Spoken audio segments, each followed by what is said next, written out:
இனிய வணக்கங்கள். சட்டம் தொடர்பான ஒரு பதிவு தான். என்னென்னு பார்த்தீங்கன்னா, இந்த வீடியோ கிளிப்பை கொஞ்சம் பாருங்கள். இந்த வீடியோ கிளிப்பில் ஒரு இளைஞர் என்ன பண்ணுறான்னு பார்த்தீங்கன்னா, தன்னோட வாகனத்தை அதிவேகமாக நடு ரோட்டில் இயக்கின்னு போகிறாரு. பொதுமக்களுக்கு ஆபத்தை விளைவிக்கக்கூடிய வகையில், பொதுமக்களோட உயிருக்கு அபாயத்தை ஏற்படுத்தும் வகையில் இயக்கின்னு போகிறாரு. இதுக்கு என்ன பனிஷ்மெண்ட் உங்களுக்கு தெரியுமா? வாங்க தெரிஞ்சுக்கலாம். மோட்டார் வெஹிக்கிள் ஆக்ட் 1988 செக்ஷன் 184 என்ன சொல்கிறான்னு பார்த்தீங்கன்னா, டிரைவிங் டேஞ்சரஸ்லி. அதாவது நீங்கள் உங்களோட வாகனத்தை அதிவேகமாக நடு ரோட்டில் இயக்கின்னு போகிறீங்க, ஒரு பொதுமக்களுடைய உயிருக்கு ஆபத்தை விளைவிக்கக்கூடிய வகையில் இயக்கின்னு போகிறீங்கன்னா உங்களுக்கு 6 மாதம் வரைக்கும் சிறை தண்டனை கிடைக்கும். அது மட்டும் கிடையாது, சில நேரங்களில் அந்த 6 மாதம்ன்ற சிறை தண்டனை வந்து 1 வருஷமாக கூட எக்ஸ்டெண்ட் ஆகிறதுக்கு நிறைய வாய்ப்பு இருக்குது. உங்களுக்கு அபராதம் கூட கிடைக்கும். சில நேரத்தில் இனடிமை கூட கொடுப்பாங்க. இந்த பிரிவில் மட்டும் வழக்கு பதிவு பண்ண மாட்டாங்க. Section 189 of the MV act கீழேயும் வழக்கு பதிவு பண்ண நிறைய வாய்ப்பு இருக்குது.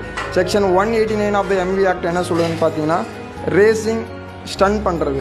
அதாவது நீங்கள் ஒரு மாநில அரசாங்கத்தோட அனுமதி இல்லாமல் நடு ரோட்டில் வேகமாக வாகனங்களை ஸ்டன் பண்ணுறீங்கன்னா அதுக்குமே கூட இந்த பிரிவில் பனிஷ்மெண்ட் கொடுத்துருக்காங்க. இந்த விஷயத்தை நீங்கள் தெரிஞ்சுங்க.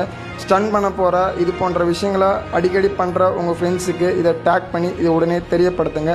அது மட்டும் கிடையாது, இந்த விஷயங்கள் கரெக்டாக தப்பாக செய்கிறது வந்து உங்களுடைய ஒப்பீனியனை கமெண்ட் பாக்ஸில் தெரியப்படுத்துங்க. Thank you all of you.